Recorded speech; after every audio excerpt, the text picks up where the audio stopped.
Hello everybody, it's me Nate, aka Devil Dog, and I'm back with another game review. This time I'm reviewing Deep Rock Galactic. Now this was one of the games that we received as one of our free PlayStation Plus games of January 2022. It was developed by Ghost Ship Games and published by Coffee Stain Studios and was originally released on Xbox and Xbox One back on May 13th of 2020, but we are now just seeing a release for the PS4 and the PS5, which came out on January 4th of 2022. Now, what exactly is Deep Rock Galactic? It's a rather interesting hodgepodge of different mechanics that work quite well together, and it's a fun playing game. It is a 1 to 4 player online cooperative first-person shooter that takes place in procedurally generated caves that have pretty much a darn good amount of destruction that you can do. It kind of reminds me of Red Faction in some ways, where you go around and you do different various missions, everything from like stealing alien eggs. The main thing you do is mine different ores and minerals and stuff, recovering equipment, and you can even take down alien enemies and bosses as well. There's also secondary objectives that you can do throughout your gameplay that basically are just there to give you extra credits that you can use back at your main base to upgrade your gear, the look of your character, and also the different abilities. Now, that's the thing I have to say about this game that really kind of shocked me after playing through it, is how deep and varied each of these 4 characters are. And you have 4 different classes you can play through in this game. They're Driller, Gunner, Engineer, and Scout, and each one has a different set of skill trees, accessories, and experience levels that they can go through. And as you level up in this game, once you hit level 25, you're allowed to take on a promotion, and it's basically their way of unlocking the in-game content. Now, you can do this several times, but it doesn't really seem to do anything more than once. After you do it the first time, it doesn't really seem like you need to do it again. You know, the first time is just for in-game content unlock, and that's really about it. Now, each of the different playable characters you have has 3 primary weapons and 2 secondary weapons that can, as you go through and play the game, you unlock them and you can upgrade them. You can even overclock some of them. That'll add special abilities, but also might give you some, some, I wouldn't say punishments, but yeah, I mean, if you overclock something, naturally it's a give or take scenario. You lose some abilities while gaining others as you play the game.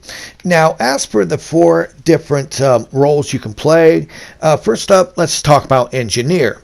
Now, Engineer seems to me like he uses a shotgun as his primary weapon and a grenade launcher as a secondary weapon. And as you go through and you upgrade your character, you can exchange these out for different weapons as well, of course. This seems to be all around the best character, almost like a tank in a game. Best for defense, because he has some special features like the ability to drop a sentry gun. So if you're being attacked by a bunch of enemies, this guy, can give you a good amount of defense and also help you out with some backup with a sentry gun, which comes in quite handy. It's definitely handy, especially when you're fighting off all these swarms of enemies. Now, next up is the Gunner. Now, the Gunner gets to use a minigun and high caliber revolver when you first start out. Naturally, as you go on, you can upgrade them as well to different weapons.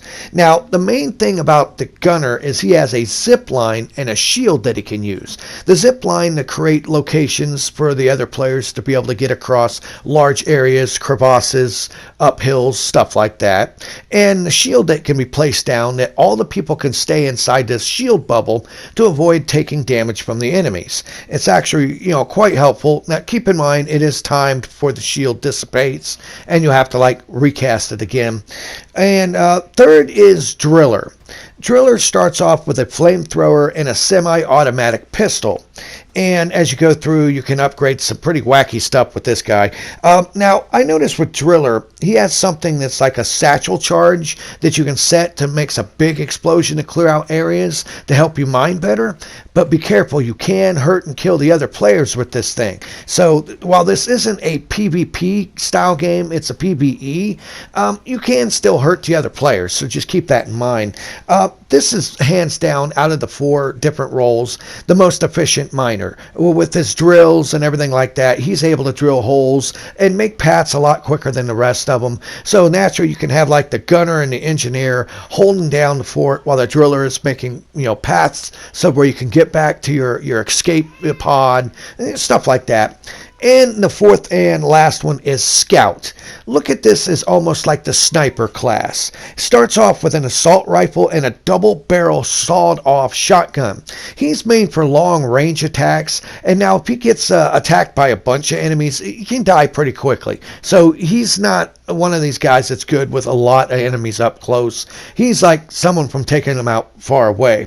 Now, this character comes with a grapple gun and mega flares. So if you want to light up a huge amount of the area, since you always have to deal with that in this game, mega flares work fantastic for brightening up a whole giant area, and they last a lot longer than the regular flares that you have to constantly throw down so you can see as you progress through these different caves. And the grapple gun is mainly used for him just to get away quickly. I don't think you can actually use the grapple gun similar to what the engineer can do. I'm sorry, I mean the gunner with a zip line. The zip lines that the gunner lays down, everyone can use. I don't think the other people can use the grapple gun, though. It's strictly just for the scout to make quick escapes. Now, the best way to describe this game is it kind of reminds me a little bit of when you're fighting the enemies, almost like a slight, very, very bare bones version of Borderlands, combined with some neat destruction similar like you'd see in Red Faction Guerrilla. Like I said, there's no building structures that you blow up or anything. It's mostly all just cave networks and stalactites, stalagmites, but there is a pretty good sense of destruction in this game. And, I've had a couple instances with some burps and some lag, but nothing that ever made it to where the game wasn't totally playable, along with the 3 other people. Hands down, it's an interesting game. I can't say I like the dwarf characters, though. I kind of think they're kind of annoying. They're like really mouthy, and they're like, "Oh, I'm so bad. I'm a great guy." And it's like, the characters. I don't really care about the characters, but the gameplay itself is fast, frantic. The weapons all handle pretty dang good. It's actually kind of fun going around and mining stuff. It has a little bit of a flavor to it, like No Man's Sky, in terms of going around and harvesting all these minerals. You have your little robot guy that you can call. You can load him up with stuff. And the thing I kind of like is at the end, once you get to a certain point, you have a limited amount of time to get back to your escape pod before it'll leave without you. So, then you have to rush. And at that point, normally you'll have a massive rush of enemies that'll start attacking you. Honestly, I was quite surprised with Deep Rock Galactic. I didn't think I would like it as much as I actually have. It is a fun game. It does have enough different abilities and guns and ways to tweak your character that adds a lot of variety and a lot of different playthroughs with each of the 4 character classes. Each of the classes all seem unique, and they all seem to work very well together. Honestly, the only thing I can say is I think visually it does have some nice changes, especially as you progress later on with the structure of the cave systems and everything. But to me, the graphics are a little on the bland side. I mean, once again, that's a minor nitpick, but I have to point it out. It does graphically doesn't really look as impressive as I thought it could. And some of the enemies, there's not that much in terms of enemy variety of what you're dealing with when you're fighting the monsters that attack you.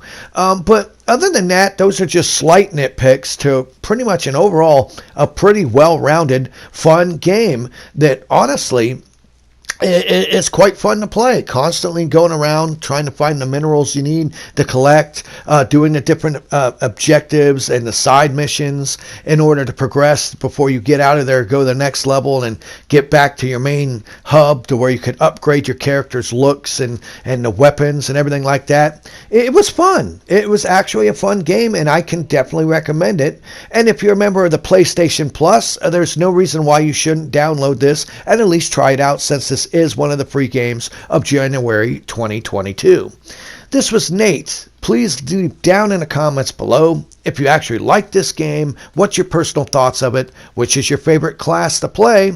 Make sure to give me a thumbs up if you like this video. Leave lots of comments so I can answer each and every single one of them. And remember, I always end my videos by saying, have fun, play hard, and remember people, the devil is in the details. Peace out until next time.